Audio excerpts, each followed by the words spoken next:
get started, you gotta think about how long your car is gonna be down for. In this case, this might take a little bit longer than your normal job.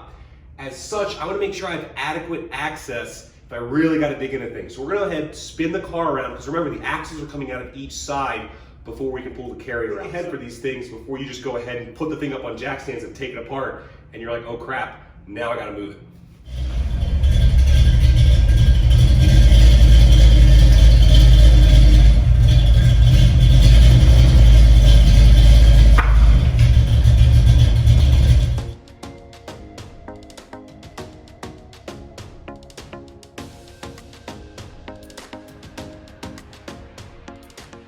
Ran into my first issue, couldn't get the tire off. The wheels and tires are too far up in the wheel well.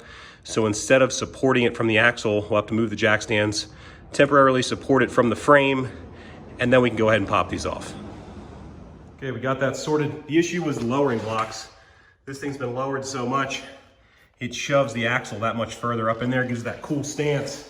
But the only problem with that is it makes it hard to get the wheels and tires off. So you gotta get the rears off of here, you gotta support it by the frame so the rear end will droop, and then you can just barely sneak out those wheels and tires. Now that we got that done, we're almost ready to go ahead and pull the axles. Make sure that your emergency brake is off and the vehicle is in neutral, otherwise that parking brake is gonna fight you. Okay, I'll tell you what, that's about the easiest a set of drums has ever come off before.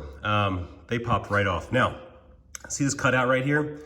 This is the bolt that holds your axle in. So you can rotate this around and get to all four of these puppies, which is great. So what you'll do is go side to side, spin this around. Again, make sure the car's in neutral, unbolt it, and then what we'll do is we'll take the drum, flip it around, hook it on here, and then yank the axles out.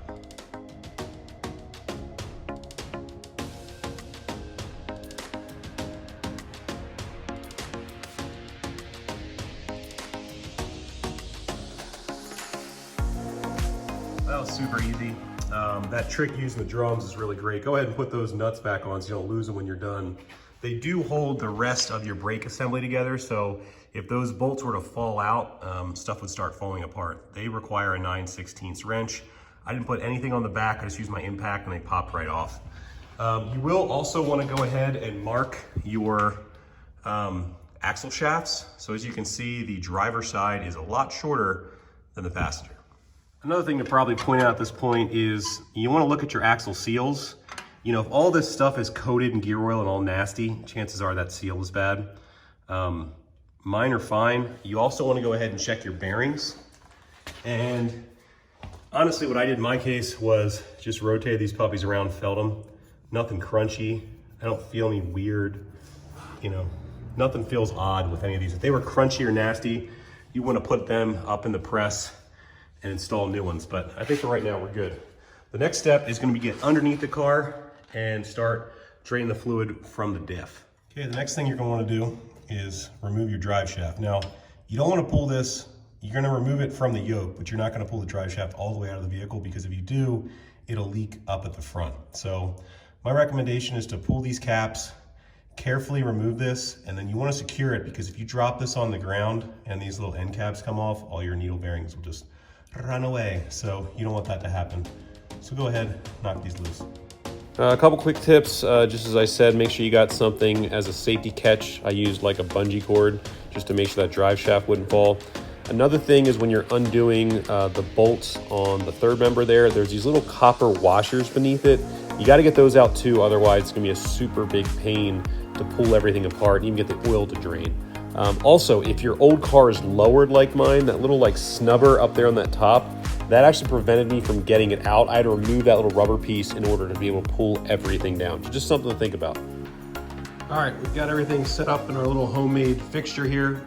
I made a little YouTube short if you want to check that out, kind of roughly how I made this. We can talk through it later, or just hit me up in the comments. But because we are going to be changing the ring and pinion and also the carrier, we don't have to do a lot of the steps that you would otherwise do. One of which would be checking the backlash. So if you wanted to check the backlash, what you would do is basically get a dial indicator on here and check that movement right there. When I'm doing this, I know that my pinion is moving. You'd have to hold that fixed somehow and then rock that to get your backlash. So this one's a little loose because it's old, and again, we're not using it, so I'm not too worried about that. I probably will check the pinion depth, but first thing I'm going to go ahead and do is go ahead and mark these caps so I know that I have them, you know, on the right side to side. And when we start pulling stuff off, we want to be really careful that we bag and tag everything right to where it went.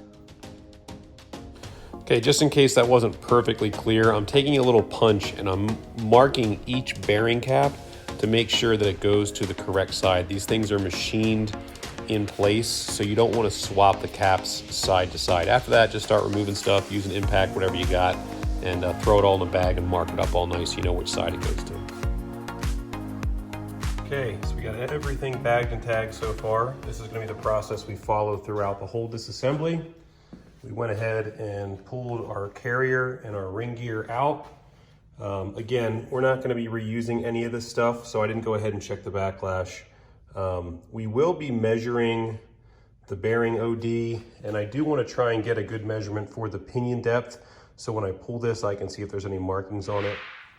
So I want to preface this by saying I really don't have the best tools for this. I went ahead and measured each OD of the stock bearings. The stock bearing OD was 2.892, half of that is 1.446. Ideally, if you had a bearing depth gauge, you had a straight edge across here and you went down straight to the center, you should wind up with half of that unless this was machined differently. What I'm seeing, and again, I'm just going to say this, I don't know if I have the right tools to be accurate enough to do this, but what I'm seeing is when I go ahead with you know, a straight edge and a caliper and I plunge down and touch this, I'm seeing a depth here that's actually less, 1.409. So I don't know whether that's true or not.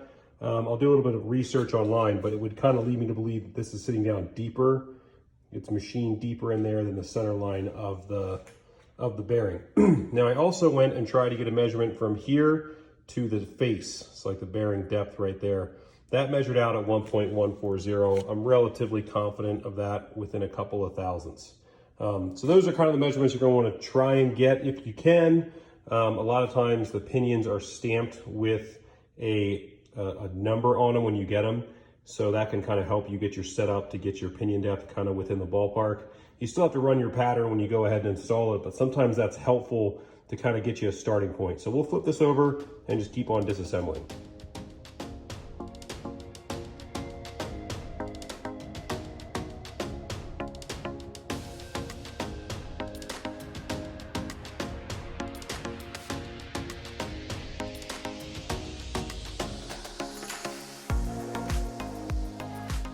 Okay, so what you saw that I did there was basically left one bolt in it, flipped it upside down, gave it a little tap just to break that little joint loose so we knock it out totally square. Then you flip it back over, take that last bolt out. This is the shim right here that basically sets your pinion depth. We'll go ahead and save this and also measure it. When you measure it, try and be careful. There's gonna be tons of rust and stuff. Try and find a good spot that doesn't have a lot of rust on it. We'll take a few measurements. And then we'll put this in the bag over there. Now, you want to go over to your vise, and this pinion nut, it looked pretty beat up. So I'm going to try and hit it with my heavy duty impact, see if we can break it loose. We may or may not be able to. Ooh, this is going to require many ugga-duggas, I can already tell. Oh, guess that bad boy first try, in case you're wondering. It's 1 1/16". Let's see.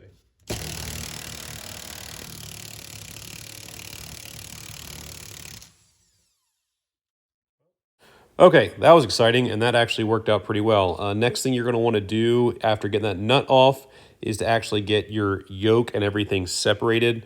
You can do this in a vise, take your time, just give it a couple good whacks, and everything should come apart relatively easily. All right, so it might be hard to see, but there's like a little oil seal in there, and rather than try and drive a chisel in and beat it all up, I got this press. So the bearing's in there. We're just gonna poke it out like this.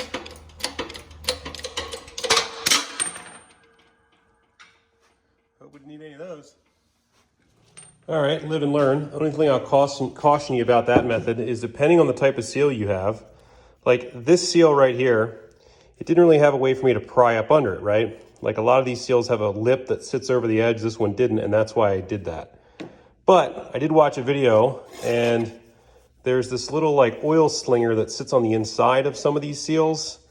And I may have to call Quick Performance and just see whether or not I reuse this. It's a little bit bent out of shape. I think we can hammer it back flat again, but we will want to save this. So just something to keep in mind if you try that method. You're not going to beat up, you know, that support, but it's possible that you might damage this. So just be careful. That obviously we're not reusing, that's trash, as are all the old bearings. All right, so last things you got to do. You got to knock this little bearing out, and there's like a little retainer on the other side. And you've got your two inner bearing races here that have to get knocked out as well. And then we'll probably wrap up for the night, soak all this stuff, let it soak overnight in some sort of cleaner, come back and really start cleaning tomorrow, and then we can get into the assembly portion.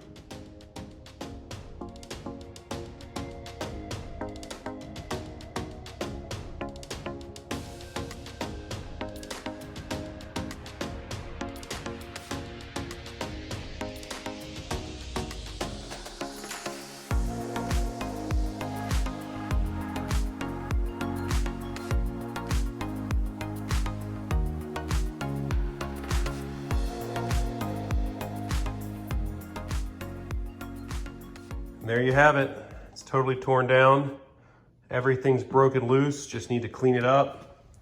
Come over here. Got these races knocked out. This guy's ready to get cleaned up. It's all pretty gunky, but surprisingly worked really well. I mean, honestly, that gasket was in good shape. It's a little old, but it's not beat up, right? And that's what's good to see. So we'll go out to the hardware store, get something to soak these in, hopefully let them soak overnight and see what happens.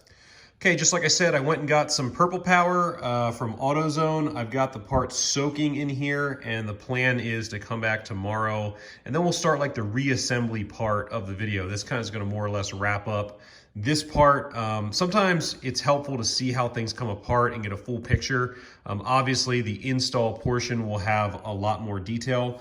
One thing I will caution you with this cleaner, it does work well, but if you've got aluminum parts, you want to be really careful because it actually will eat the aluminum and can damage it. So don't use this with aluminum parts. Hey guys, hope you found this video informative. I know sometimes you only see the videos that show you like the last little bits. They make it look really easy. And I'll be honest, like it hasn't been that difficult so far.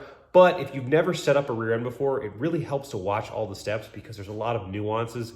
If you mess things up, you get a leak, or worse, it makes noise, you gotta pull everything back apart. So, all in all, I hope you guys found the disassembly part useful. There will for sure be a video on the installation after all of this is done, and we'll get the Comet back on the road, and we'll get to try out these new 380 gears and the limited slip. I think it's really gonna help this car. It's a 302, it's light, it's got the 5-speed. I think it's just what the doctor ordered. So, appreciate you guys.